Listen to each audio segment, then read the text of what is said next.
usual thing, like this is our year of harvest, it's our year, and it's okay. I don't mind. We've done all those things before, haven't we? You know, it's our year of breakthrough. I don't mind if that's your thing. Go with it. And I remember I said that life is a series of events. Let me say that, Isha. And I said life is a series of events, and those events sometimes are good. Those events sometimes are bad. I said, next year, I can tell you, because I say, we need to hear the word of the Lord. I said, next year we shall marry people and we shall bury people. We'll birth children and we'll bury people. I said, people will gain promotions, others are going to.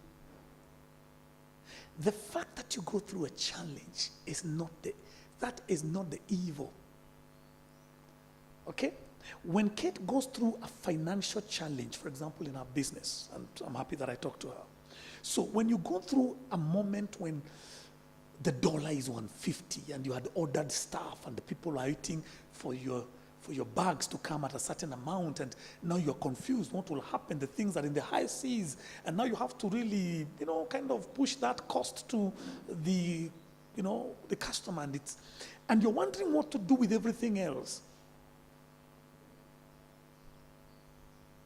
That is not the evil. I'm looking for a better way to say that. That requires wisdom to know how to remain afloat. We together? So there are two things that God will do coming year, 2024. In business. Kate, unaandika hiyo. Two things will happen. You will succeed. And when you don't succeed, you will learn. Both are positive, depending on which way you look at it. Sawa Gesheha? Utaitisha mizigo, Gesheha? Utauza, utapata pesa. Utaitisha mizigo, ukienda kuuza, shilingi yanguke, ama ipande, ikusumbue kuuza. Ni kweli? Pengine, ukose. Ukikosa, ujifunze. Useme, next time nikileta mizigo, I will leave a contingency for fluctuations. The point I'm putting here is, you can choose to see that as evil, or you can choose to see that as lesson. Every time we put somebody inside that pit, every time we do it, it doesn't matter who you are, it doesn't matter if you're a bishop, it doesn't matter if you're a bishop. Something within you, even if it's for a microsecond, tells you life is brief. Something tells you, I need to start doing certain things differently. And it doesn't matter how many times you put somebody on the ground. There is always a sneaking feeling that tells you, I don't need to really put too much faith on this physical body, because this physical body is very frail. Does that happen to all of us here? Because we are all human beings. Does that happen to all of us? It does happen to all of us. Some of the best decisions have been done on gravesites.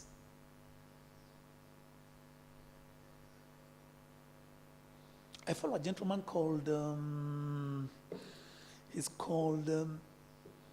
what's the name of this comedian, Omondi guy? What's his other name? Eric Omondi. So there's another Eric Omondi. There's Eric Omondi, the producer. Yeah, the producer. He's also called Eric Omondi. Okay, and apparently I think they're also close to the Eric Omondi, the comedian. So I follow this other Eric Omondi. He has some very nice YouTube thing that he talks some very nice stuff. I like him because you can actually check on him, Eric Omondi. He has a very nice YouTube channel. Very nice YouTube channel. So he's done very well financially. At times he was fairly up there, and he's very bright. What made me follow him is one time I was looking at something he was saying, and then he said he reads a book every week. Anybody who reads, you're in my good books. So he says he reads, and then he takes a lot of notes in the stuff which he reads, and then he talks on topical issues. I recommend it. And there's something which he said about his late mother one time, that he had really gained weight. I think you know the guy, Stefan? Okay. So he had gained a lot of weight. He had gone to South Africa where he was doing some serious stuff there. And then I think the mother passed on and everything else. And he was living a certain life, you know.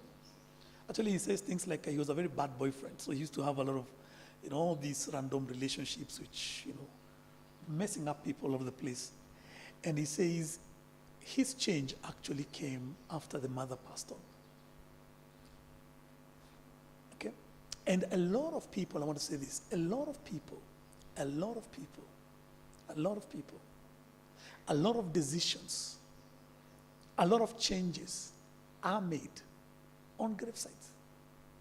As much as it is very tragic, a lot of time people actually make decisions there. True? Not exactly there, but that whole event shifts, changes, brings a lot of things differently. We together? We together? So, we just started somewhere, but it is important that we say this, that there is a dichotomy, there is a difference, marked difference between evil and tragedy. So I put together something for the sake of helping us look forward to the year. And one of the things that I wrote here on my phone, and it would be good that you take these notes, is that your biggest challenge 2024 will not be financial, as it will be social. And the Kamali.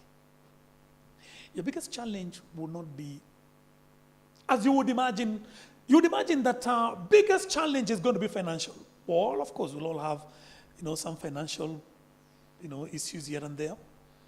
But I put it to you, and you will agree with me, God willing, when we are done with the year 2024, that your biggest challenge is going to be social. We might as well all begin to learn how to deal socially better. Your biggest challenge will not be financial. I think we know how to wiggle around financially. What do you do with a whole human being who you cannot do away with? If your car disturbs you, if your car is giving you sleepless night because it is, you can sell it. You can park it. If your landlord is giving you whatever increasing rent, you can move. What do you do with a person who is right in front of you every single day? So, I'm putting it to you that there is going to be a greater challenge socially than there is going to be financially. In actual fact, even the two, financial and the social, there's a nexus. The better we are socially, I think the better we will be financially. And I'm not saying that the better we will be because it will add or whatever, whatever it is, but it will give you some better perspective, understanding and insight. And one of the things that we'll have to contend with 2024, and follow me on this one, is where does we end and me start?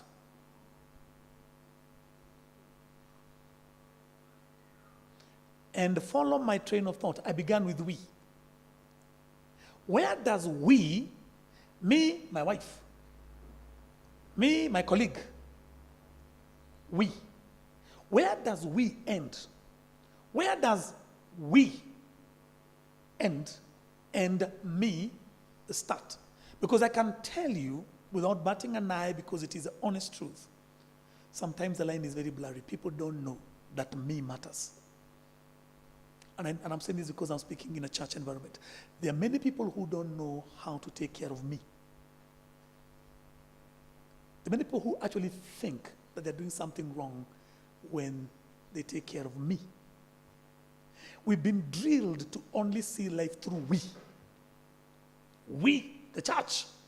We, the couple, we, the boyfriend and the girlfriend, we, the family, we. How many people do you meet every time? And they are always telling you stuff about my family. They push me to the wall. I mean, I feel like I want to, pluck my hair. They get into my nerves. And you're thinking, you need to put a line somewhere. Draw a line somewhere on the sun. Draw a line somewhere where we ends and me starts. And you need to be very clear about that demarcation, that boundary, to the extent that those who need to know should know very early that me matters. How many times do you meet people in a church like this one? They don't know where we ends. They don't know where we ends. They spend their money. They spend their time.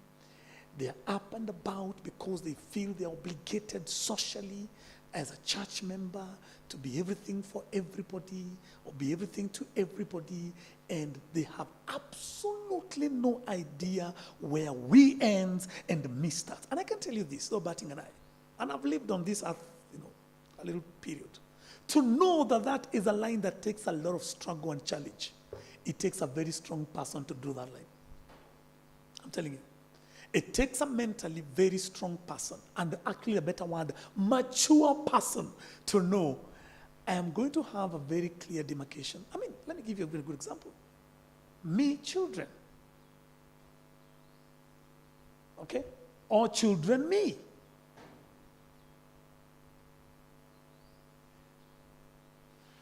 I don't think a month will end or a week will end without you meeting somebody who tells you, I live for my children.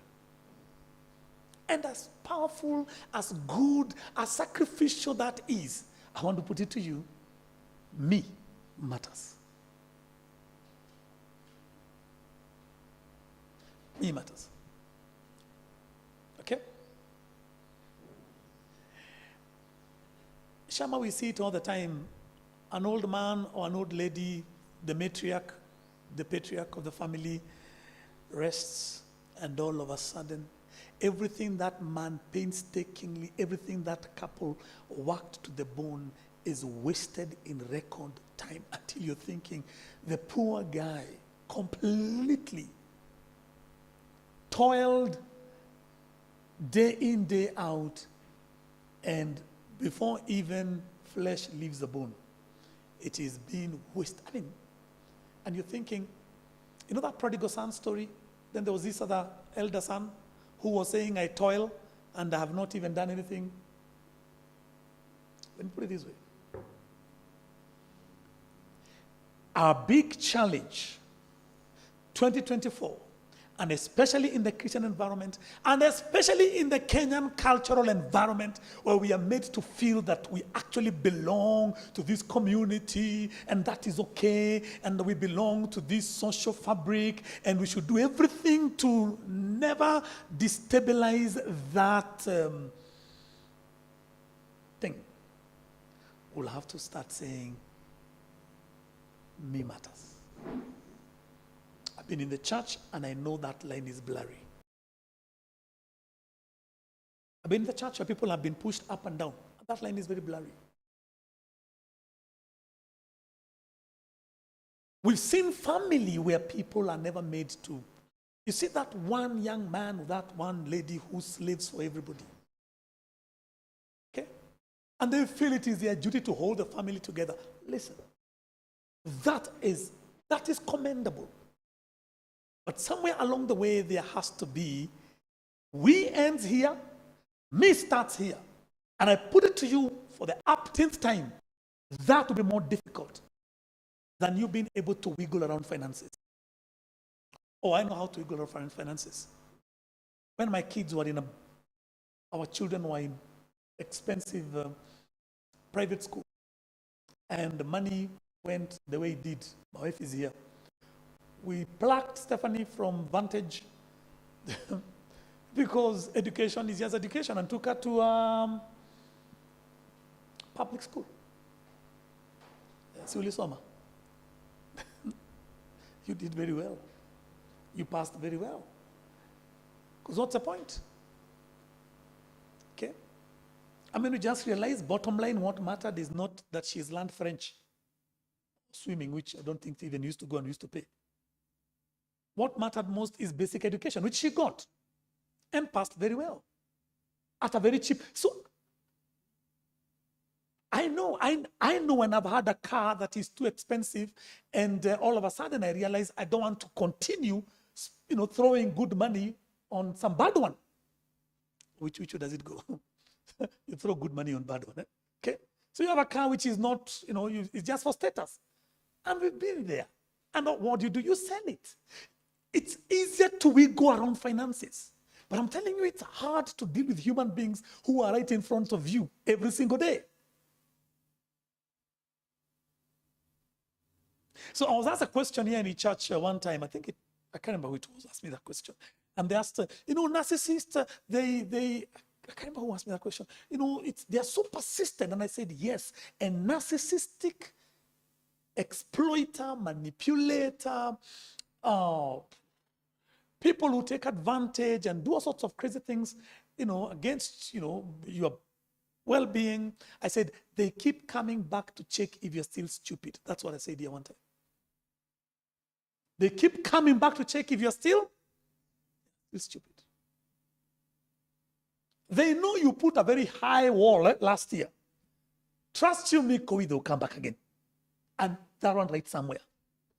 They know you clearly said no more of this. And I can guarantee you, 2024, they will try again. And they will try because they want to check. Is she still stupid? So how long should you resist a narcissistic person, an exploitative, manipulative, a person who belittles you, berates you?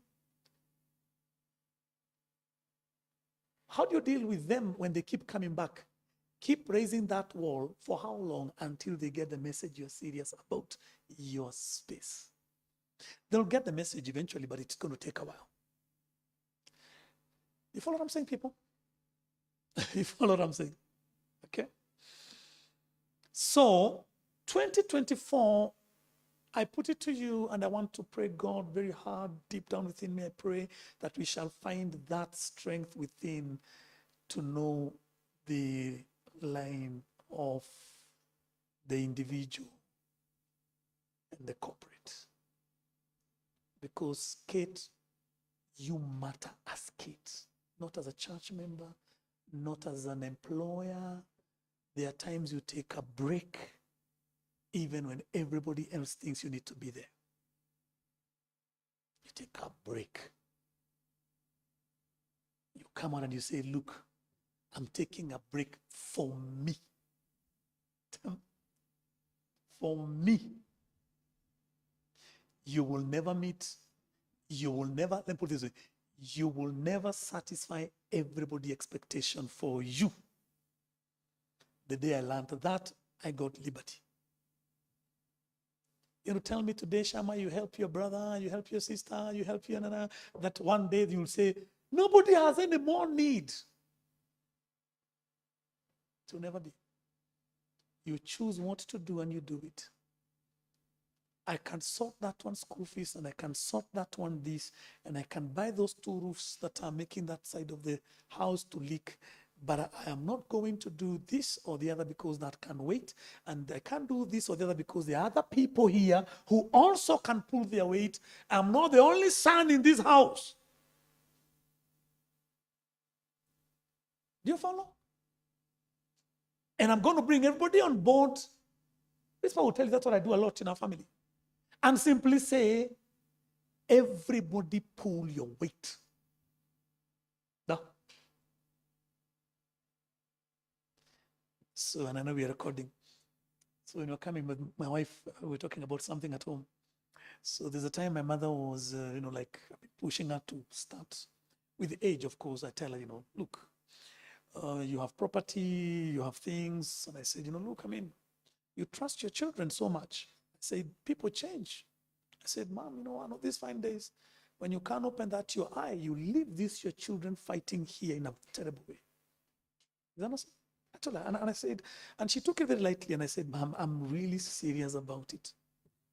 said, there is a lot of stuff here that can make people here financially very happy. And if you do not start saying stuff, remember I really pushed it until finally she acquiesced. So she called me and called my big brother, my younger brother. You know, we're all very nice, cordial people. And so she started subdividing, you know, where she lives. All these, da da da da da da da da. And then my mom knows that whenever I have some little money, I buy property a lot, buy land a lot. So my mother actually didn't put something there for me. Then she says, you have your own place, you have a lot of, and I told her, Mother, no. So that's a conversation we're having in my wife, actually on a driving coming to church. And I told her, Mother, for every contribution I've put in this home, even if it's just an inch of you, I'll need it. The fact that I have does not mean. I said, look, I can also sell where I live and come and stay here with you, like everybody else does. No. I can sell. You know? So I said, no. When you split this thing, you split it fairly. I know there are people who have greater need. I understand. But I don't care even if it's just 1 inch of you. But I will want that 1 inch of you, even if it will be the smallest. But at least I want something that I can be able to say, this is my mother's. She saw the logic. Now listen, because there is a place, Koi, for we and me. And I was just simply saying, me, mother says, but you already have. I said, my children should. And I told this father when you're coming, I said, my children need to inherit their grandmother for the effort that their father has put in this place. For every constructions I have put there, for everything that I do. Okay? Now, listen. And this is very important. If you come across a book, if you come across an article on how to bargain and how to negotiate, I urge you in God's name, buy it. Because I can tell you we do very poorly on that area. Many times we don't know how to pitch for ourselves. Oh, okay, I know this church, and it sounds like if you're talking, I can tell you, many times we don't get value for our effort. Because we are nice people. Aren't we nice people? We are nice people. Huh? We want everybody to finish fast. Listen, you work hard. You put in the effort. God knows you've worked even harder than all the other people, like Paul would put it in the book of Corinthians. He says, I have worked harder than all these other apostles. But because we are good people, we are nice people, we are loving people, we don't know how to stick out our head for ourselves. As Christians, pastors abuse us, church members abuse us, people take advantage of our time, of our space. And because we've been taught, and this is very important, we've been taught to be nice. And let me put it this way, there's a difference between being kind and being nice. The Bible says be kind. Nice is, I don't know. Am I making sense? So for that reason, a lot of good people don't say, look, you've been with me for this length of time.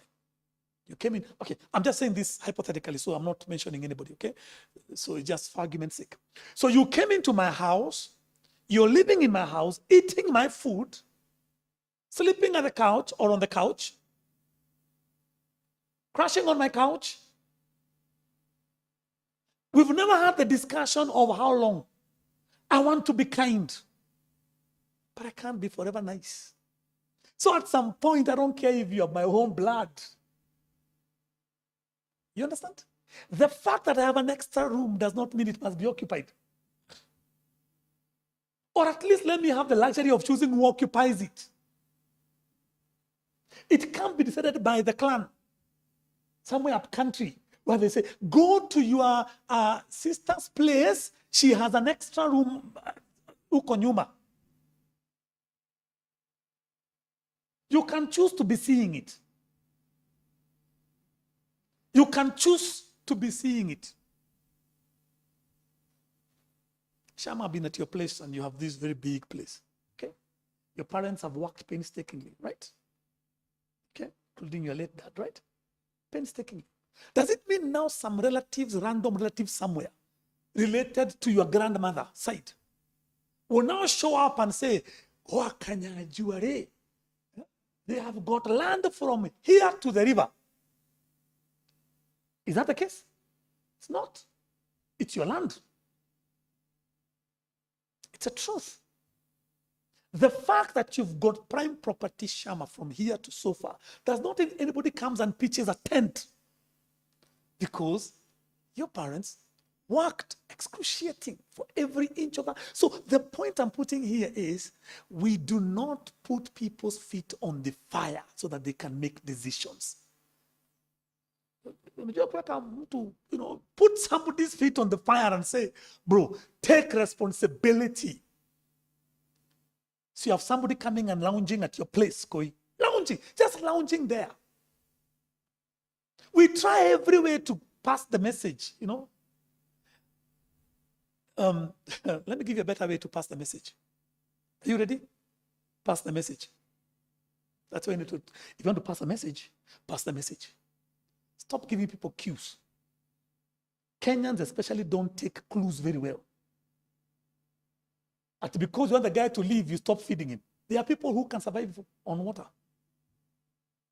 If a guy is lounging at your place, stop starving him to think that he's going to go and start telling things like, oh, of late I have noticed that ndege zimekuja, basi imekuwa pesa kidogo of late. Some people don't get clues. Just buy them a ticket. You pass a message well and you pass the message directly. You're not following what I'm saying? But you're nice people. Being frontal is... what's the word in English? Being frontal is? You're crass. Okay, I don't think the word crass is good. It's too brutal. It's too brutal and you're suffering. Now, let me say this again. 2024, you will probably find a way to wiggle around money. But you will need, like I mentioned, and for the benefit of Kilosh and Madam Kilosh has just walked in, you will realize that the biggest challenge of 2024, just like it has been all the other years, is how you manage social. And one of the ways that you're going to, one of the things you have to do is to know where we end and the me starts. That one, you can take it to the bank. It will give you more headache than finances. Where does we end and where does me start? Where does me start to matter? Versus everybody else, versus church, versus pastor, versus family, versus workers. Because if you let people kilosh, they will work you like a slave. Even there are times you look at a boss and you say, I'm going home. I know there is work. I know there are new clients, but me matters. If I don't take that rest, if I don't recover, if I don't take my time, I'll not be here tomorrow, I'll crash. And guess what will happen? They will find a new trainer. Me matters. My wife is in a very busy office. And the me matters. Where you get into a place where you say, I know there's a pile of work. It's already past work time. I will do what I can and I'll do the rest tomorrow because I have a husband at home and I've got me to take care of. Thank you very much that you gave me this opportunity for employment. But honestly, I don't think this was meant to be slavery. But how many people have that temerity, strength, inner resolve to say, I know where we ends and me starts? So that's number one thing, number one challenge, 2024. I think I'll be able to say that over a length of time. Let me go to a tricky one, and I'm looking at one, Mr. Agri. 2024 challenge. Where faith, let me put it this way, where religion ends and faith starts. You looking for the challenge? Let me give the challenge. Where does religion end? And where does faith start? That's going to be a minefield. You know minefield? Like you walk. It's a minefield. Kilosh, where you stop feeling guilty because you didn't do some religious activity, because deep down within you know that what matters is your relationship with God. That is a decision that is not made by weak people. That yes, I didn't join everybody else in fasting. Yes, I didn't join the people in that long prayer. But I know even though that did not happen, my walk with God is astute and it's steady. And that is what matters. That what matters, Kelosh, at the end of the day, it is not the optics of religion, the optics, the way I look.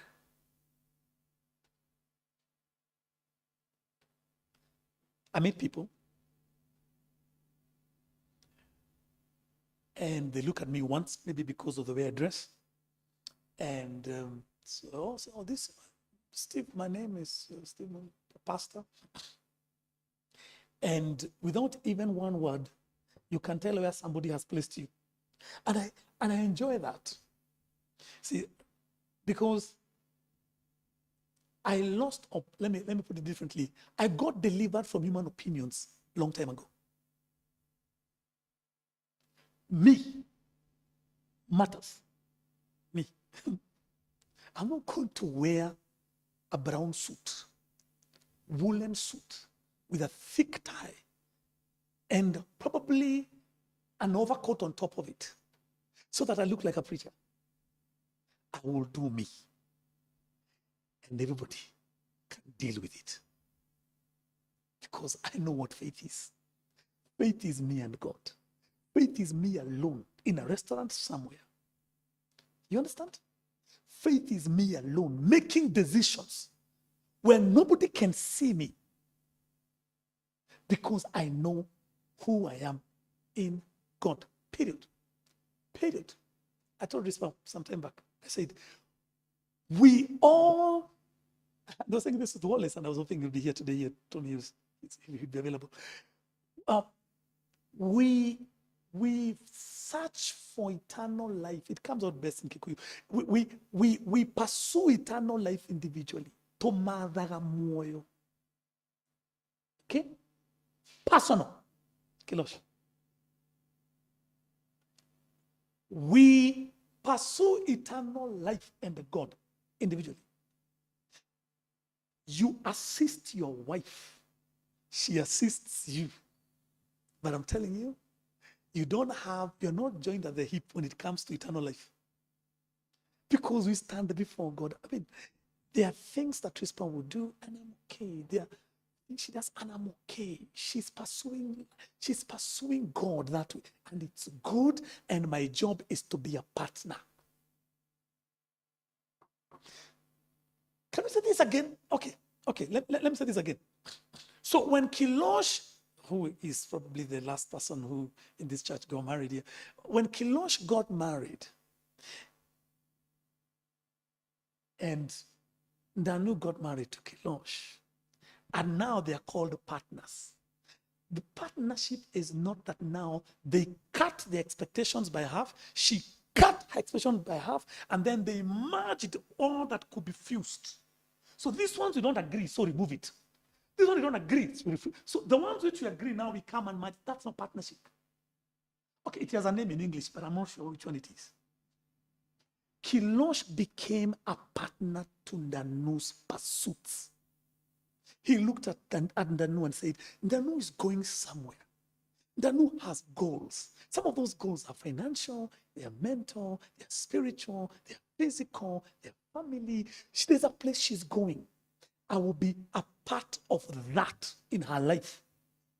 Then Danu looked at Kilosh, says, this guy loves this. This guy wants to preach. This guy wants to do this. This guy loves ministry this way. I want to become a partner to that. I may not do it. I can't stop it because I'm not doing it. I can't stop it because I don't know how to go about it. But because we are now together, I become a part of that future. That's why Rispa here is not a preacher. You understand? My wife is not a preacher. I partner with her to help her achieve her expectations. She partners with me to achieve my expectations. We don't cancel each other's expectations because they are not our expectations. My recreation goals are not my wife's. And I can tell here, Shaggy at the back there, Koi there, even if I don't know this that much, I'm sure their recreational values are different. One guy wants to run. I know Shaggy wants to run. Wants to bike. Wants to do something physical. Maybe Koi's expectations is something else. Maybe she wants to cook. Okay, did I say that correctly? Now, will there be a time when you marry the two? No. We marry people, we don't marry ideas. We marry individuals, human beings. We don't marry expectations. What we do with those expectations, we find a space. And we tell our partners, look, I know you like football, or I know you like exercise, like Kilosh there. I will help you achieve those goals. Okay? Does that make sense? So this is the meaning of partnership in most environments. Whatever your wife doesn't like in you, stop. And you wonder why. Counseling is one of the hottest selling things. Okay? You wonder why we never seem to get a grip on relationship. Because people are told, whatever you don't like about your husband, stop. And sometimes what you're supposed to stop is what is innately you. My wife is deeply relational. You remove that from her, you've removed her. Deeply relational. I don't think I am. At least not in that way. My job is to make her a better her. Not me. Not make her me. Is that funny? Now, I'll tell you something which I did plan to tell you, and I know we're recording, so okay, but I'll tell you what the same. I'll steal a secret. I was in a men's meeting not too long ago. So now, men's meeting. I was telling the men, should I say this? Okay, let me just say it. I was telling the men, as you age, there are a couple of things you need to learn. Amongst those things is to cook. This man is looking at me. I said, if something matters to you, then you better be in control of it. Does that make sense? I said, fortunately now there is YouTube. And I'm not saying because wives are bad, but I'm simply saying, if you realize that this is an area that friction can bring friction. Shaggy, I'm looking at you. Then you might as well learn how to make that and do it without having to make the other person feel like if they are. Don't do it making noise. Because I'm not saying, every time we go for men's meeting, this is what I keep hearing. Oh, the food, we men want good food. Oh, I said, okay, if it is that important for you, then you better be in control of that process. Now, surely, how many minutes does it take to cook? I don't think it's a lot. For yourself alone. If it is okay, but if you choose to see it differently, carry on. Bless your heart. Listen. Is there anybody here who is born with knowledge? Come on. I know this is sensitive. Is there anybody here born with knowledge? It's like saying, because men are protectors, that all men know how to fight. So don't tell me, because women are supposed to be the one who take care of the family, food and all, that all women cook well. It's getting more quieter. The fact that the role of a man is to protect. You want to tell me that all men know how to fight Kilosh? No. You know, there's a guy I tell you about. I follow a certain guy. He's in the UAE. He's an older guy. And there's one he sent one time. I think I sent it to you. You know, where he says that every man should be able to carry his weight 10 times. You know, dead weight. You know, like from a pool like that. And he says it is figurative that you are taking care of your life. You should be able to take care of your own, carry your own weight. Of course, they use essays and what have you. He says you need to take care of your own stuff. Carry your own body. And that means you'll be able to carry everything else about your life. He says, number two, every man knows how to throw a punch. I sent you that thing, Kilos, right? He says, every man, of course, this is from, he says, should be able to know how to get the most strength from a punch. And as much as I know this is a Christian, whatever, I don't think that that is too far away to say even in a pulpit. But you can choose to disagree.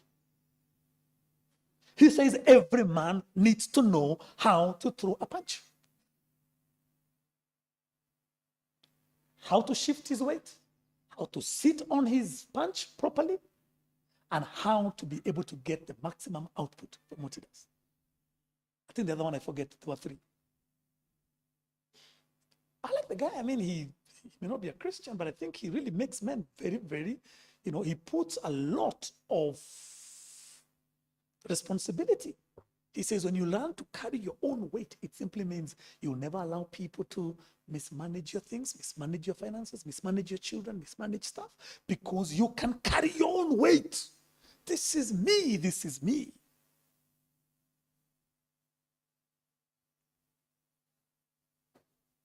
We together. This is not government, this is not family, this is me, I take care.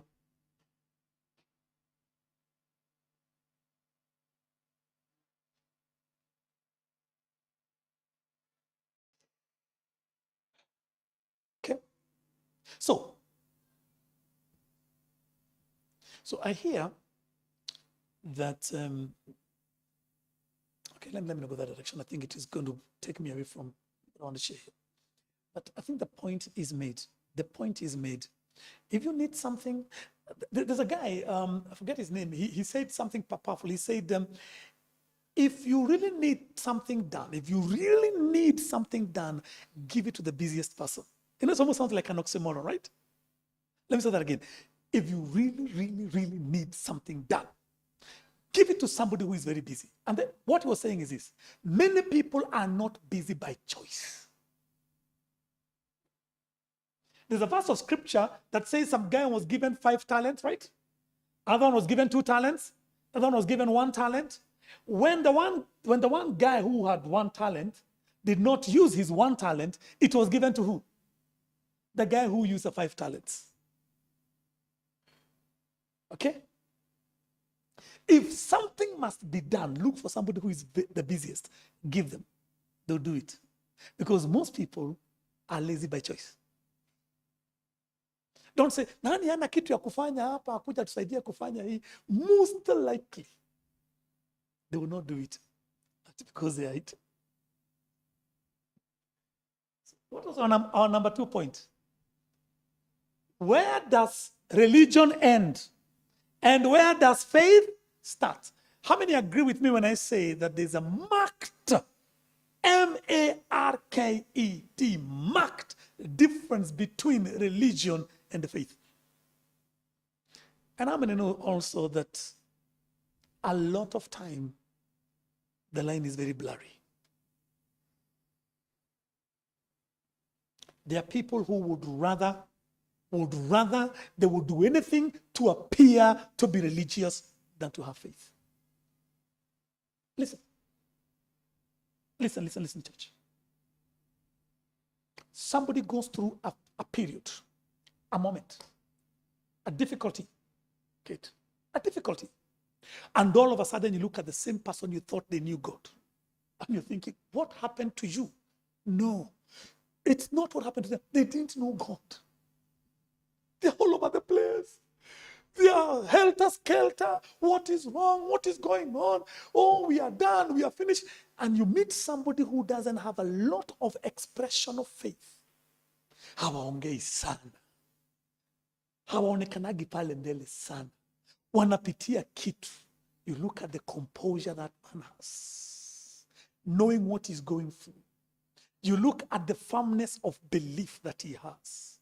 You look at his strength of faith, and then you say, that man knows faith. That's what I have seen in 30-something years of being a Christian. People who I thought were strong until something came. What is wrong with me? What is going on? There's something. And then you see somebody else. They're not loud. I want you all to look at our parents. Most of our parents were or are still Christians. There's something about the faith of those people that is worth writing home about. Somebody say amen. I look at my mom. My mom is present, living today. She's not loud. She's not, I believe God. Oh, we are trusting God. We are believing. She just does it. Then you realize she knows God.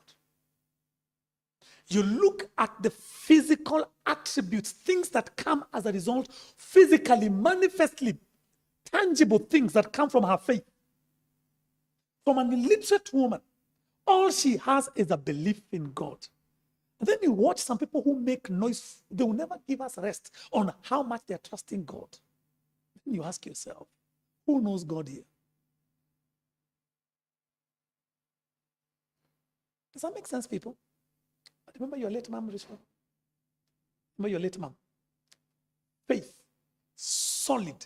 Solid faith. They even take loss in stride, no complaint. No complaint. Loss. Bad loss. Maybe even losing somebody.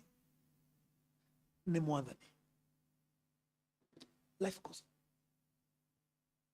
on. We are loud about our faith until something comes our way. And all of a sudden, we are in small pieces, smithereens, scattered. You're wondering, okay, I thought, listen, people, 2024, this is a challenge I pray that God will help you win, Sally, as I welcome you and your husband. This is a challenge I pray God will help us to overcome, all of us. Where does religion end and where does faith begin? Faith as in your personal core values and belief structure. Okay? Where Paul says, I believe God. That time, the boat has been rocked for, was it 14 days? In the book of Acts 27? And they had not seen day or night. You remember that story, Agre? And they have even thrown all the cargo. The men are crying. Everybody has lost hope. And then one man stands and he says, I believe God will come out of this.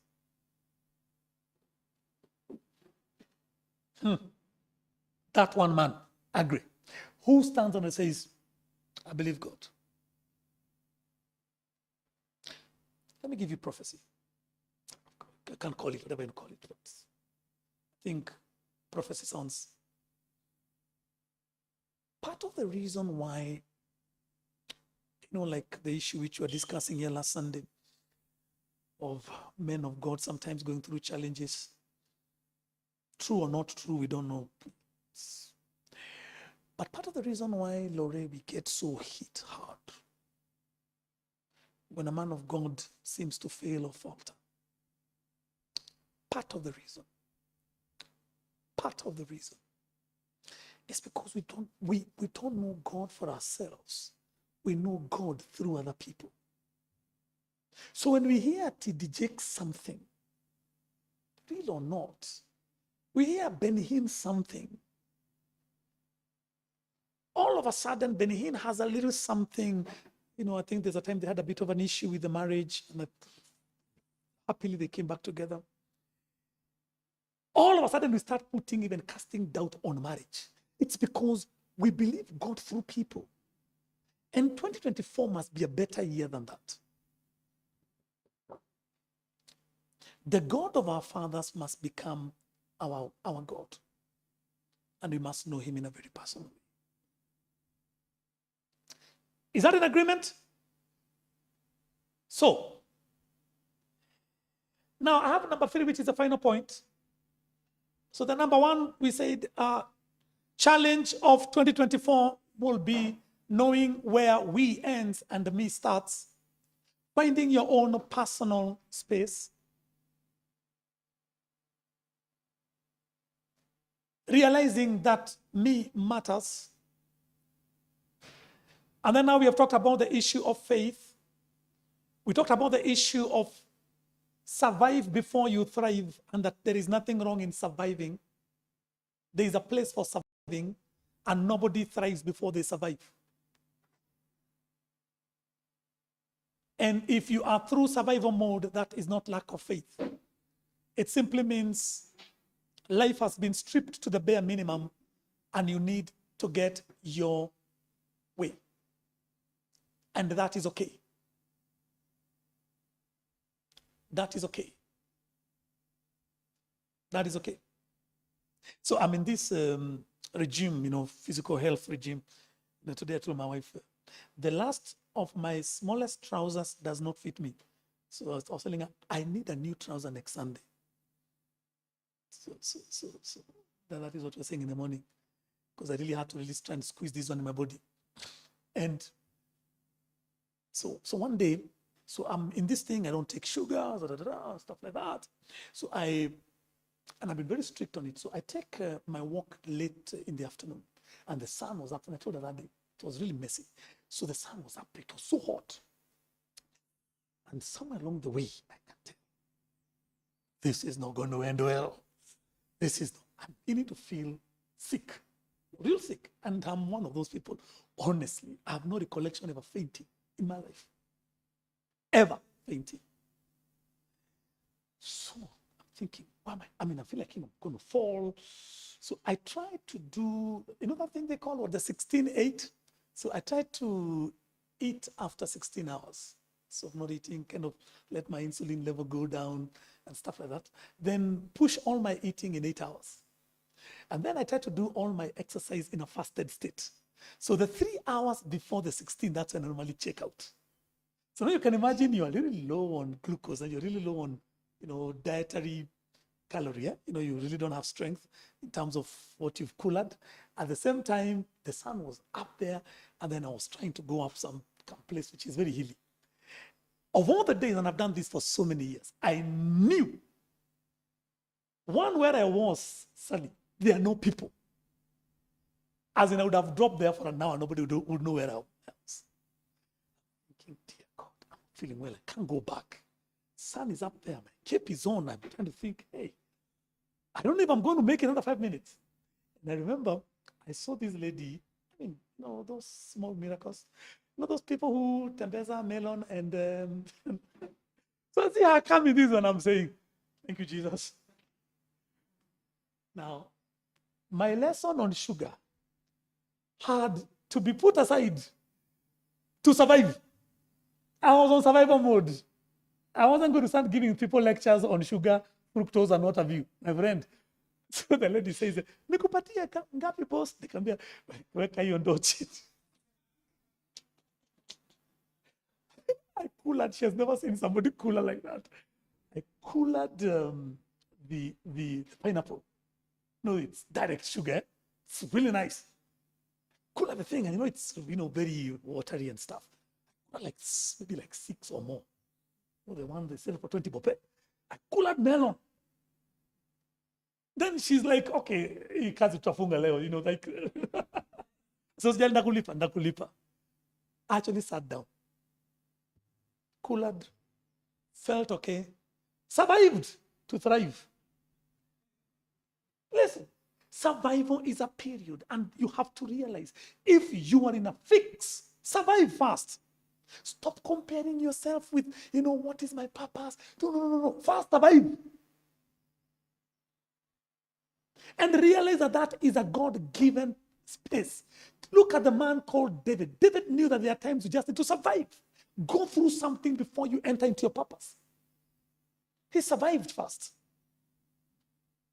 It is important. You will have it more easier, we mentioned, with money 2024, shock of all shock. You will know how to wiggle about money issues, but you will have a very big challenge wiggling around social issues. That's why I told you, please, get a grip on social matters. They are going to put more pain in your life if you don't handle them well than even finances. Because money, you can walk away from a car if it gives you trouble. You can't walk away from somebody who stands next to you every single day. You can't wish off somebody. You can change your children from one school to the next and manage finances. You can stop eating this and eat that and manage finances. But what about a person you see every day in the office? What about that person who is constantly, when you meet them like this, your heart sinks? Because every word that they speak is about putting you down.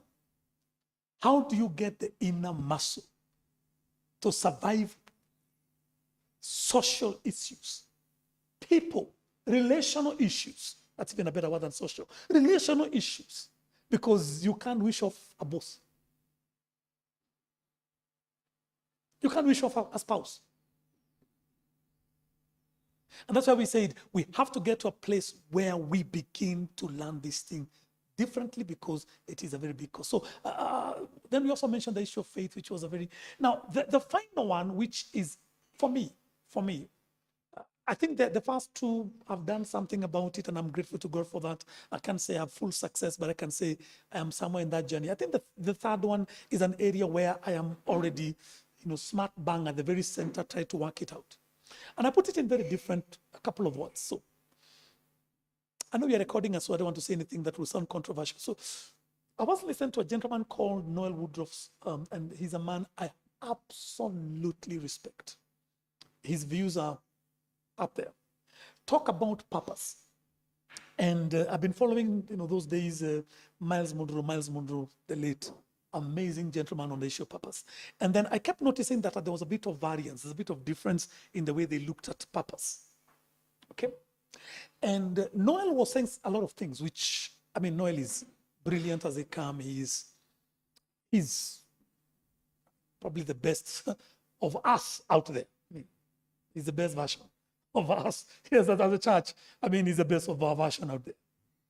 And Noel was trying to put a dichotomy or a difference between purpose by breaking it down to certain segments, okay? I may struggle with words here, but I hope I can be able to get the sentiment out. So Noel was saying that a purpose doesn't cut across. He was saying that purpose is on, the way to look at purpose is to look at it, okay, let me rephrase it. Not everything should have what you may call a God purpose to it, okay? I'll break it down. I'm taking somebody's thoughts and trying to say them. And I agreed with him. So there is this thing where purpose is supposed to be cutting across everything. Purpose in marriage, purpose at work, purpose in finances, purpose in health, purpose. And Noel was saying, no. The thing that we need to bring out more in terms of purpose is fulfilling our God-given duty. That purpose doesn't cut across. So, say for example, okay? We know people who say were married, and let's say somebody died. Okay? Then they remarried. So where do we place the first marriage? You get? We know people who did a business. Kilosh. Then the business went down, God knows why. Then they did some other business. Then it succeeded. So what happened to because everybody says, I'm in my purpose. Okay? Everybody says, I know my purpose is, say, business. Then they get into politics. So what happened to... And so Noel was saying that a lot of things should not be put within that very strict outlook of purpose. There's a series, I can get it. It's a series I was watching, I think they call it Mad Men series. Have you seen it? Okay. Stuff I watch. So there's a series called the Mad Men series. It's just about men and just stuff. I hope I can get it. Yeah, it's called the Mad Men series. So there's a guy there called Don Draper. You can have a look at it. Don Draper is like the main character in the thing. So he asks a question. He's going for an interview. It's a very interesting. On YouTube, you'll even see that bit. He asks the question, but what is happiness? And then he answers himself. He says, happiness is a moment before you need more happiness. And I thought, it's amazing sometimes you can get a good piece of bread in just the worst places. I mean, because that series, honestly, there are those things which you just watch to kind of pass time, especially now when there's little happening. Lord, you have second thoughts about me now, I can see. No, there's some two guys there who are really aggressive. You get it? So he goes to pitch for a business. And then he's talking to these guys about them. They're doing very well. And they're very... So this guy says, but we're very happy with our position. Then the man says, but what is happiness? And he says, isn't happiness a moment before you need more happiness? And I thought, it made a lot of sense. That it's only a matter of time before that shoe that you like, that fashion. So the other day now, I notice people are wearing this bottom, what is this flare thing? They used to call them bell bottoms. It stopped being fashionable. Happiness is, so according to Don Draper, okay? So don't quote it, it's not in the Bible like that, okay? You don't consider, our pastor say that happiness is a moment before you need more happiness. No, it's in a series called Mad Men series. So that title alone means that you're not going to quote it everywhere to everybody. And it is said by a guy called Don Draper. So just, anyway. But I found that to be quite intriguing. That it's just a matter of time before things change. Let me go back to what I was saying earlier. That what you thought was purpose today, tomorrow could be overtaken. I don't know if I'm making sense to you. And then you do something else. So how many places have you been, Laura, in terms of career path, if you don't mind sharing with us? I knew you were in the hotel industry, entertainment, what's it called? Hospitality, sorry. Now you teach. You have a bit of interest in IT, unless I'm mistaken. Quite a bit on that. And you lecture. Okay. And you, what's what they call in English? You consult. And you consult for business. So which one is your purpose? So what if it changes tomorrow? What if all of a sudden you get this bright idea about the airline industry? No. And why not? And I liked how Noel put it. He said, if you start putting purpose in every sector, you limit people. And I agree. Because people will not be creative. And people will not use where they are to grow. Come on, let's talk. Let's talk. So I had this book, Koi. I hope I can get that book. I gave it to somebody. And if I give it to you, please return it to me. I had this book, true story, of a man who did business. I forget his name. Somebody, I think, in this church has that book. So, true, I mean, I had it until I didn't have it, okay? You are my friends, so I had it till I don't have it, and, you know. Anyway, the man tried business going. He preached for 20-something years or more. Churches, started churches. he really kind of did well, kind of struggled. You know, those on, off, up, down, oscillations, and stuff. And then he kept getting this very strong thing that God wanted him to get into business.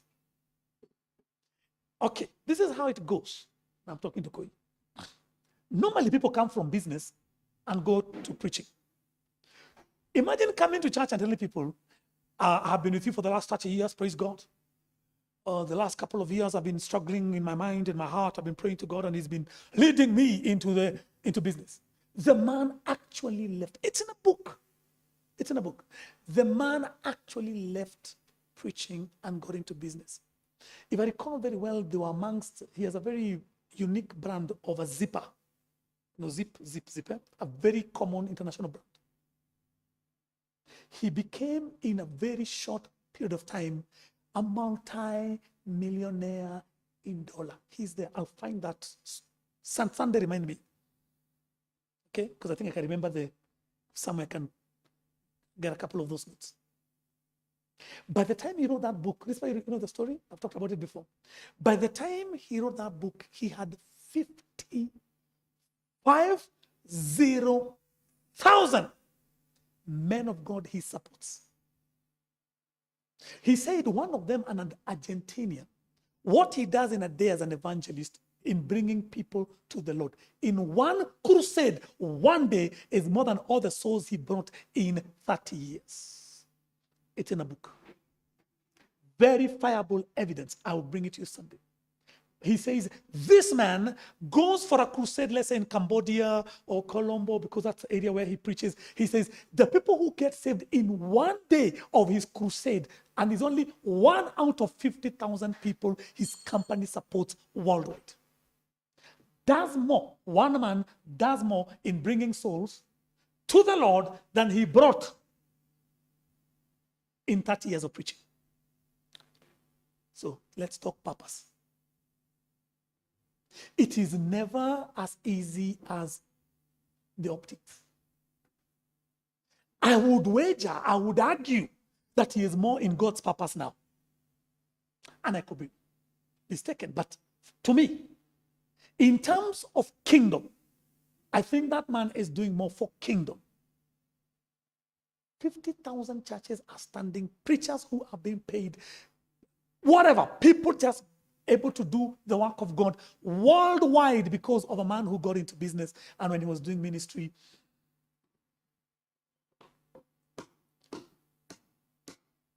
So this man of God said something that blew my mind. He said, let's narrow down the issue of purpose to what advances kingdom. Not cut across purpose to people. Because I could have a purpose, God could have a purpose. Let's put it that way. Okay? And maybe the word purpose, maybe it's one which, we may need to find another word for it, in this regard.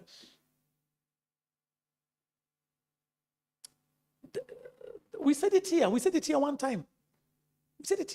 We said, there are people who come into your life for a reason. No, we put it this way. People come into your life for a reason and for a season. Do you remember?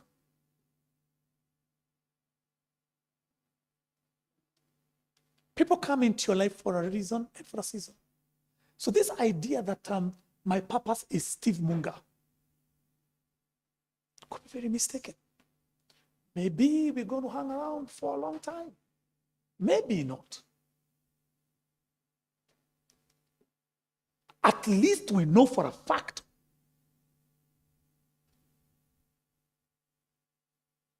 We know for a fact that even if people don't leave you physically in terms of locationally, people leave you and you leave people physically. True? People die.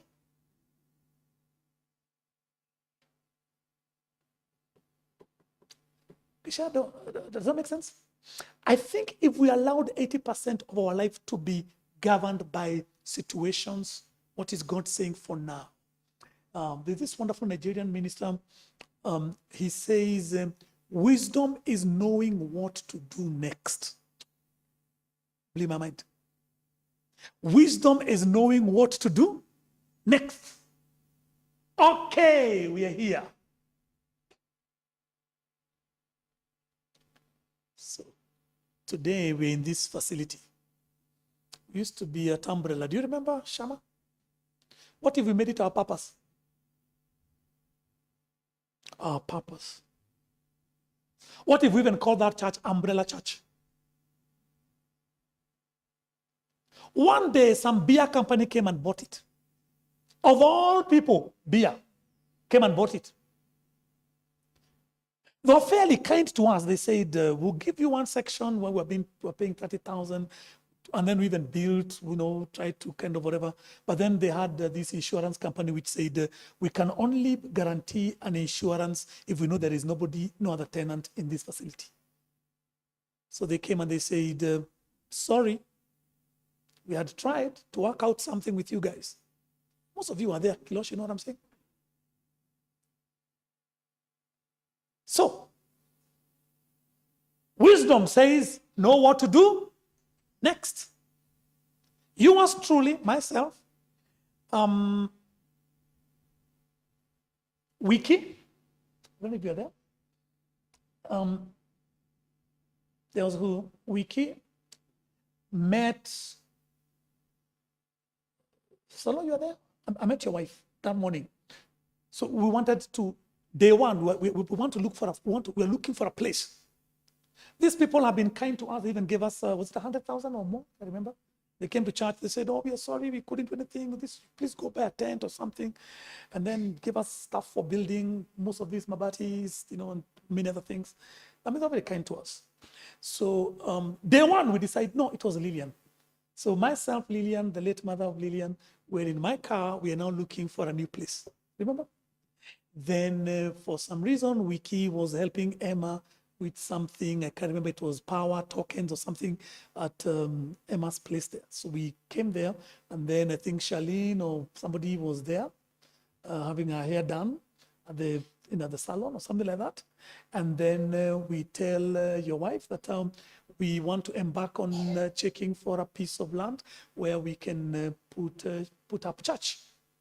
This is, I think, Monday or Tuesday after the Sunday. We know we don't have any other Sunday. And then Irene says, no, my brother is a land agent. Remember, Solo? And he has just come from showing somebody some land, a half-acre piece of land, and he's at agenda, tokeni mtamona pale. So he came out, we called him. Says, oh, so he knows me and stuff. So he said, no, let me take you. So all of us, including you, I think, came here. End of story. So one morning, we woke up to look for a piece of land where we could relocate. And the first place which we saw was here. And we are here. Well, if the fact that it was very easy and far much better. Remember, we were in a small space where we were paying 30,000 plus and all those other things. Then we came here, we were paying far much less, and everything else was anything to go by. I would think we're on purpose. It's worked out far much better. My point again here is this. I think it would be wrong to put purpose on everything. Because I think that is what makes people stay or outstay with people longer than they should. If I can convince you that you are my purpose, or I'm your purpose, which is which, Kilosh? I'm your purpose, I will keep you here. But I could be voiding you from being able to find better and become bigger or better. I think change is good and change should be allowed. So, this is what we're going to do on Thursday because of time, and I don't want to spend too much time talking on this. We will build on this. How do you find purpose? Do you bump into purpose? Do you prepare? Is there purpose in everything or in a few issues? Okay. And one of the things which I want to talk about, which I thought I'll talk about today, is knowledge, knowing God, a standalone goal. I was asked this question the other day. That I may know him. Is it a standalone goal? Is knowing God an end? Everything from scripture sounds like knowing God is actually an end. That I may know him. I want to know him. 2024, I want to know him. Not because I want to preach about what I know about him, but let me be constantly wowed. The people will know him and they are going to be amazed greatly because they know him. Okay? And that is my outlook for 2024, good people. Those of us who have to survive, it's okay. It's spiritual. It's a period. It's a season. You have to survive to thrive. That's one. Number two, things we have learned today as we finish. Number two, what did we say? We also mentioned that survival is life stripped to a bare minimum. And when life is stripped to bare minimum, all you try to do is to keep your head above the water. And it's okay. Solo. If you find yourself there, there's nothing wrong with your faith. Okay? Some people may be thriving, others will be surviving. It's all right. It's all right. You have to start one before you get to the next one. Agreed? I think a lot of what has been happening in this government this year has been surviving. Firefighting. Okay? Smarting from COVID and drought and what have you. We've had a very tricky year, in terms of, and it's okay. There's nothing wrong with that. What else have we said, Kate, today? No.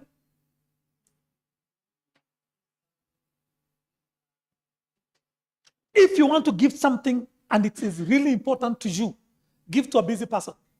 That's why good people are poached. They don't just walk in asking for work. Good employees are poached. The ones who come holding files like this, and they have made sure that they have used a very strong font so that they can increase the pages. You know those ones? And the one which they have enlarged most is hobbies. And they're in Kenya and they even love skiing. I mean, you're thinking, okay, because it's a copy and paste. I mean, the guy is living somewhere in Nyeri and then he's saying, one of my hobbies is skiing. Just to make sure that the CV thing, best employers are not there, poached. When people look out for you, don't look for work. We're together. It's the truth, guys, the truth. So you can add all the papers you want on your CV. You can, but let's do this thing, okay? Absolutely. A positive. 2024, you will succeed. Alternatively, you will learn, and both are positive. We have also said and said it very, very clearly here. The fact that something is negative doesn't make it evil. It just makes it tragic. It's a tragedy. It's a tragedy that you have to go through what you go through. People get sick. It's a tragedy. People die. It's a tragedy.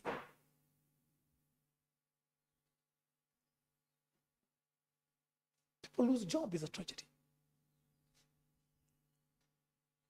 It's tragic. It's painful, tragic. Last Sunday, I said something. Was it last Sunday or Sunday before? When I was talking to you directly. Something that I've learned over the years that has helped me. And especially in that area of bereavement. And I learned something. Build your life around grief. Don't fight grief. Just do more of what you do, Lore, around grief. Do family, do work, do this, do exercise, do around it. Don't say, I'm going to do nothing and fight this thing. Just build your life around it.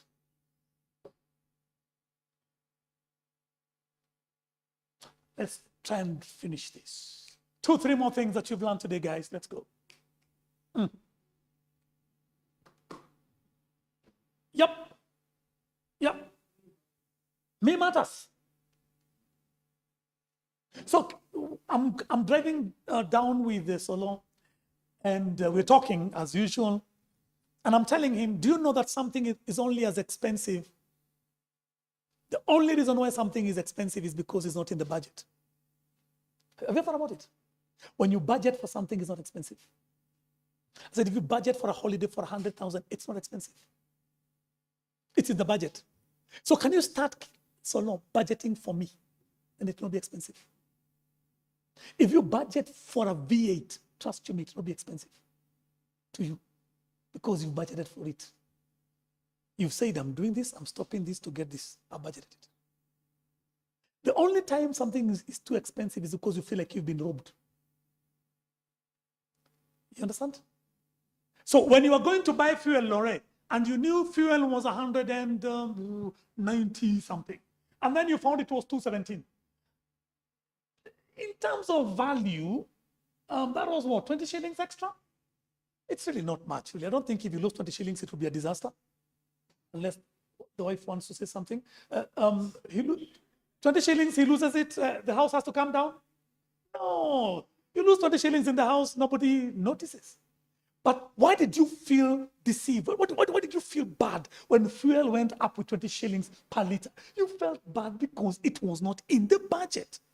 Guess nobody, today, does it bother you? Fuel is 212. 212?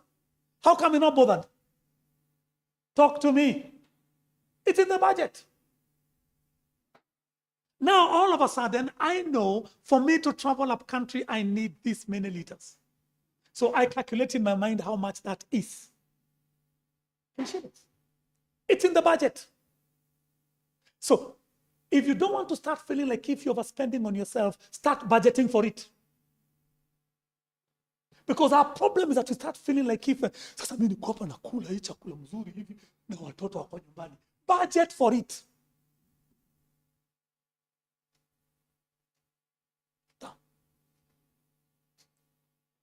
We're good? Koi, tell me what you learned today. There's nothing like lack of faith in surviving. I'm telling you, God forbid, if today you found yourself with a pain in your body, the first thing you'll want to do is to survive. Okay? Let me see, show of hand, Shage, anybody? Anybody ever had a toothache and they always come at night? Anybody ever suffered a toothache? Okay. What is your first port of call at that time? Survive. Survive. That's the fact, I think when you see a small hospital somewhere on the roadside and people outside there, I think a good number of them is toothache. 6 o'clock, they're waiting for the door to open, and you don't, it's only men. You don't wait. You actually help the doctor to remove it. Fine haraka. Let's get over with this. Anything else we learn, good people? I'm curious to know how well you understood the issue of purpose, because I think I fumbled and mumbled a bit. I don't know if I quite communicated. Yeah.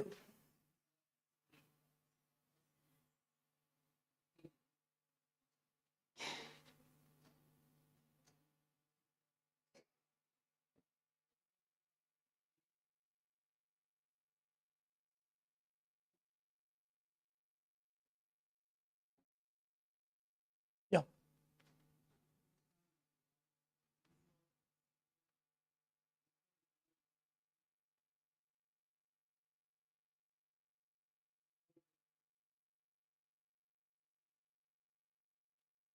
Spot on, Shama. I think you really hit the nail on the head. Yeah, I think I must have communicated. I got it. Purpose is not in every area. And so it will be foolhardy to imagine that you can have purpose in career. And very limiting. Kilosh, when I knew you were doing something. Remind me. It wasn't gym. You're driving. Yes, you're driving. Can you imagine when we put purpose in career? I was born to drive. Do you know how limiting that is? That's what I'm saying. Don't put purpose on relational issues.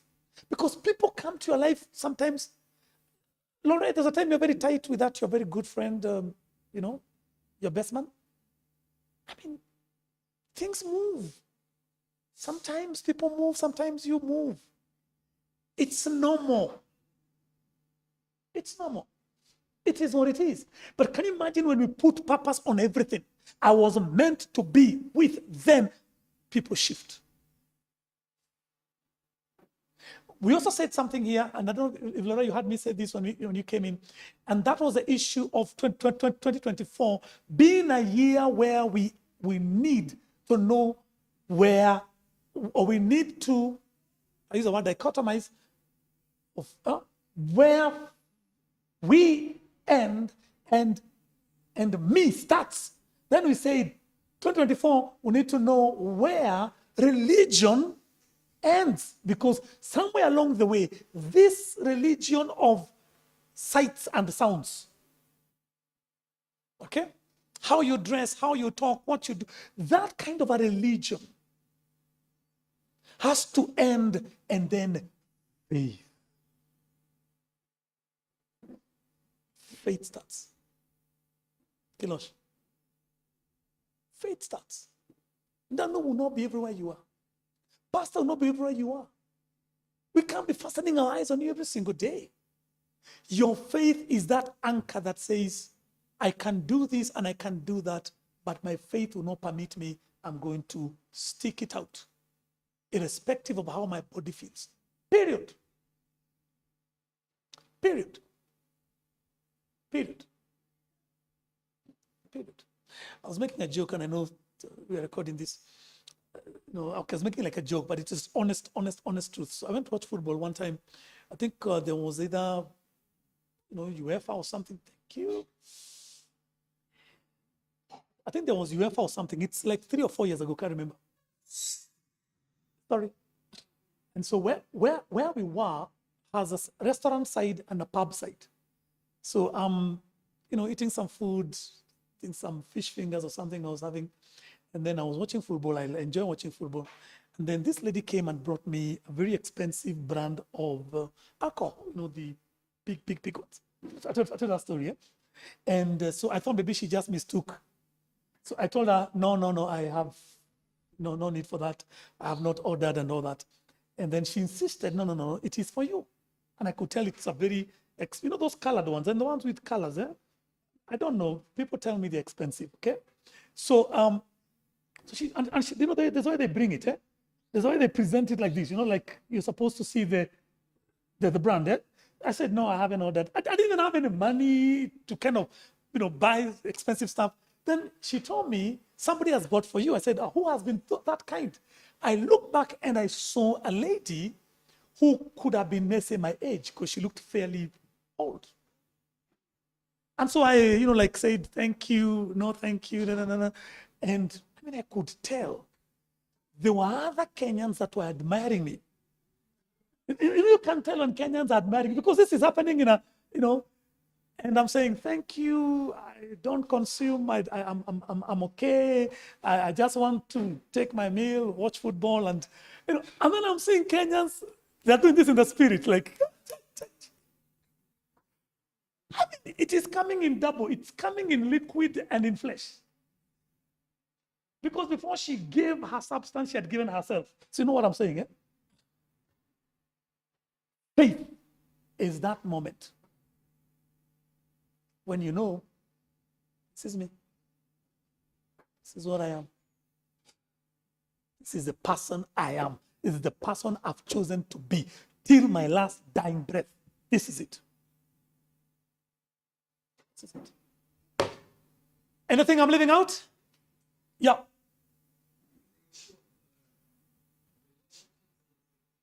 Absolutely.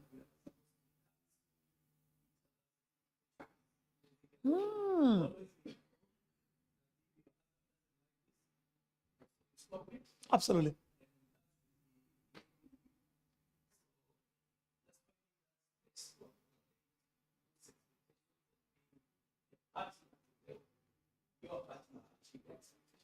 Do you know how I put it in a meeting yesterday? This is how I put it in a meeting yesterday. Don't lose yourself in order to become a couple.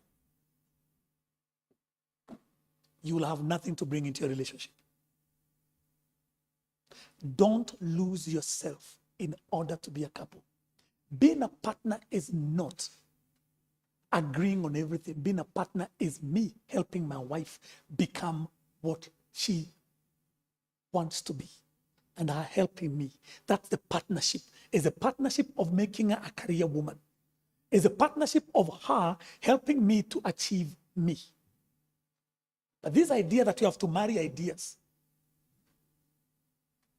never works. And that's why counseling on relationship will always start at our own footing every time. Because we believe that partnership is a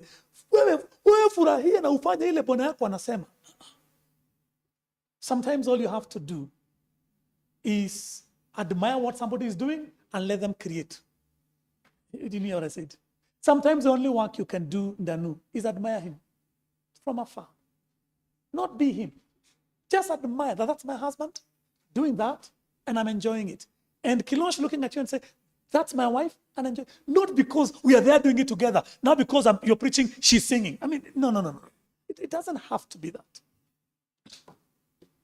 Even admiring, it's a good place. My wife tells me that all the time. She just sits there and looks at me and admires. That's okay. At least you're not fighting. She doesn't say, you preach 2 Sundays, I'm preaching next Sunday. Mimi mama kanisa. Then you call that partnership. That's why I've never introduced my wife as Pastor Rispa. And it will not happen. Because it's me who was called. Okay? Time up, guys. Lots of things to consider, right? And just to imagine that all of that is on tape, we are happy. Okay? We can go back, slice and dice whatever you think you need to slice and dice, and send what you think is necessary to send. Great. Moas, happy to see you. I want to believe that you just came back. Okay, the way I watched, I saw you walking up. I could tell you looked quite exhausted. Okay. Laura, I also imagine that you just drove back. Okay.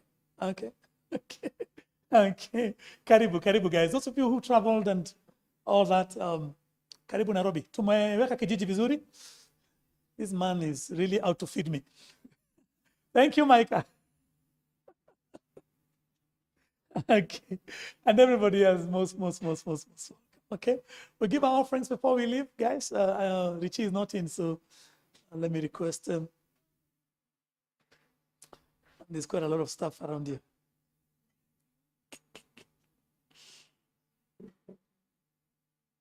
So kindly tune in on Thursday. Let's answer this question. Is knowledge a standalone goal in Christianity? Is knowing God a standalone goal?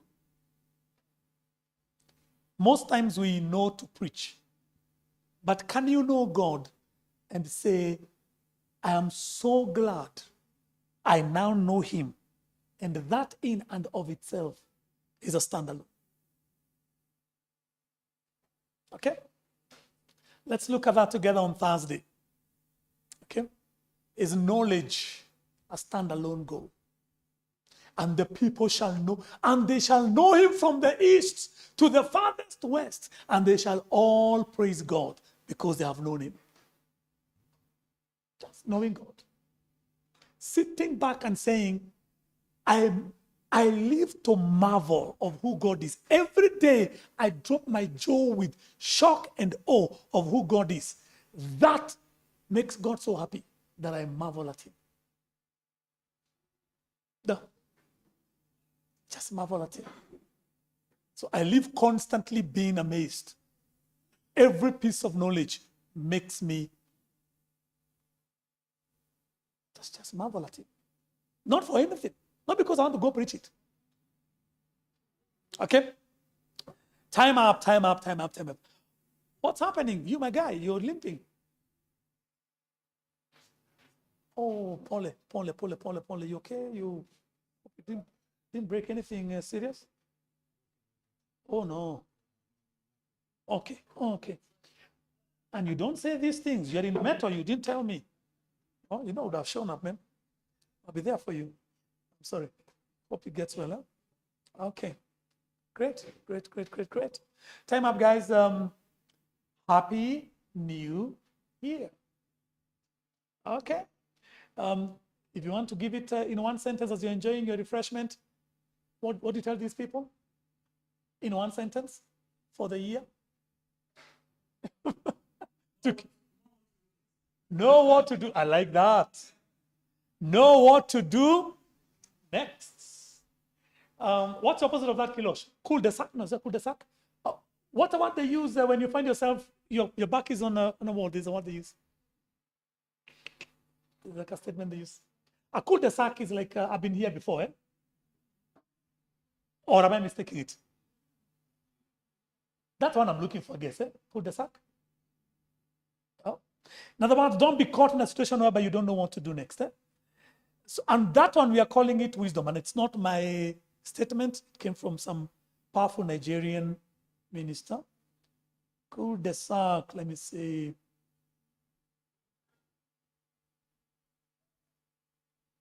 Yeah, that's what I was right first time. So the opposite of that is a cul-de-sac. Cul-de-sac simply means a route or course leading nowhere. Yeah. So they have an example sentence here. Was the new post a career cul-de-sac? Cul-de-sac is CUL-DE-SAC.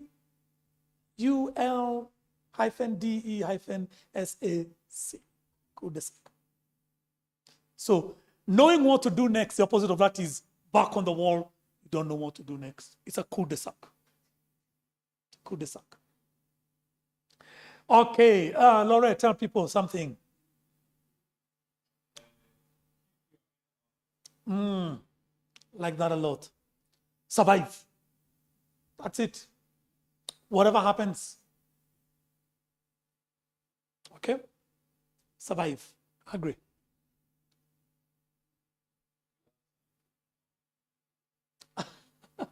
You picked that one directly from what we were saying, and it is spot on. If you really like something, know how to do it. Just know how to do it. Okay? So before you tell us about how you're struggling with your partner and you're not married, agree on food and all that, just know how to cook. I mean, it's either that or you become a poet in the future. Okay? It's either that or you become a poet in the future. We are tired of hearing those stories of something nimekuja, nikapata sijui nini, kapata sijui nini. Enda YouTube. Just do the thing. Your wife was not born with knowledge on how to cook. There you are not born with knowledge how to fight.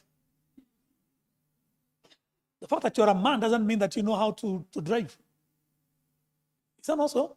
You learn. And if it is important to you,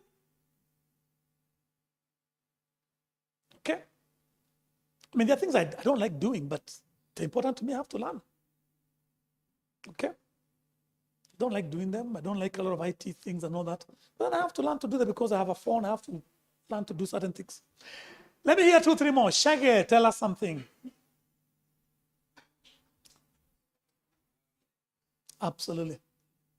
Be happy and eat as in EAT or IT. EAT. Okay, food. Oh, food. Okay. Now you can clearly tell where Shaggy's heart is.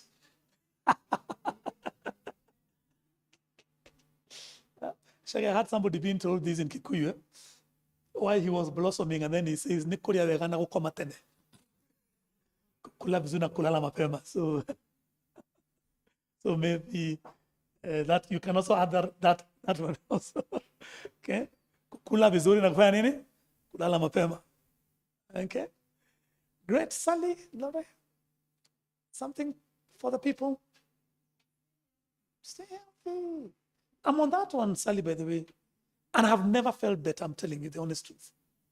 I didn't think that losing 12 or 13 kgs can make you feel so lighter. You know, I mean, I'm glad that I went on this journey. It's been painful. Oh, I'm telling you, it's been painful. It's been very, very painful. But I'm willing to go the whole hog. You know, I'm determined. I'm yet to do 2 more kgs. Then I'm going to join Kiloshe's gym. So one of my biggest challenges is convincing my wife not to do what I do. I mean, her being the lovely wife she is, she wants to, I tell her, everybody has their health goals. I say, my health goals are not your health goals. I say, I want to be fit and I want to be strong. Some people just want to lose weight. It's nothing much. I say, I want to be. I told Shay last Sunday, and I really, really, really, really meant it, that at 60, I will be doing marathon. And I know why I'm sure I'll be able to do it, because I'm able to do 10 times Alliance, Alliance track. An Alliance track is bigger than most tracks, so it's about 500 meters. So I'm able to do 500 meters, 10 without resting. So that simply means if I can do another 500, I can do 10,000 comfortably. And I'm determined to do it. Watch this space. I will. I'll do marathon every other month when I'm 60. Okay? Because I want to determine my last decade. And I cannot age bitter. No. Okay? I will age differently. I'll age strong, fit, muscled. That's my goal. I hate weakness. So I must prepare, barring catastrophe and unforeseen, I'll prepare for my last decade. Sound eerie? Nobody does a marathon, wake up in the morning and start running. No, you prepare. So I want to prepare for my 70s. We together?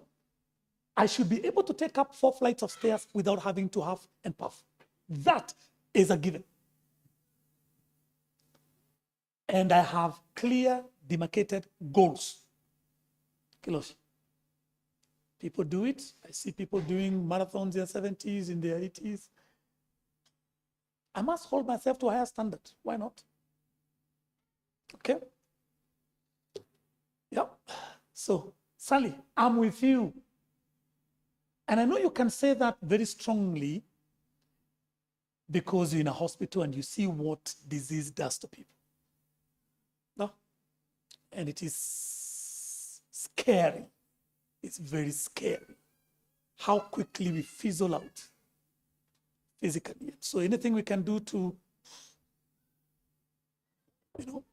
anything we can do, let's do. Okay? Come again? I agree with you 100%. I totally agree with you 100%. I was reading a story of a man called Paul Newman, and I think I mentioned that story here the other day. Paul Newman used to race cars.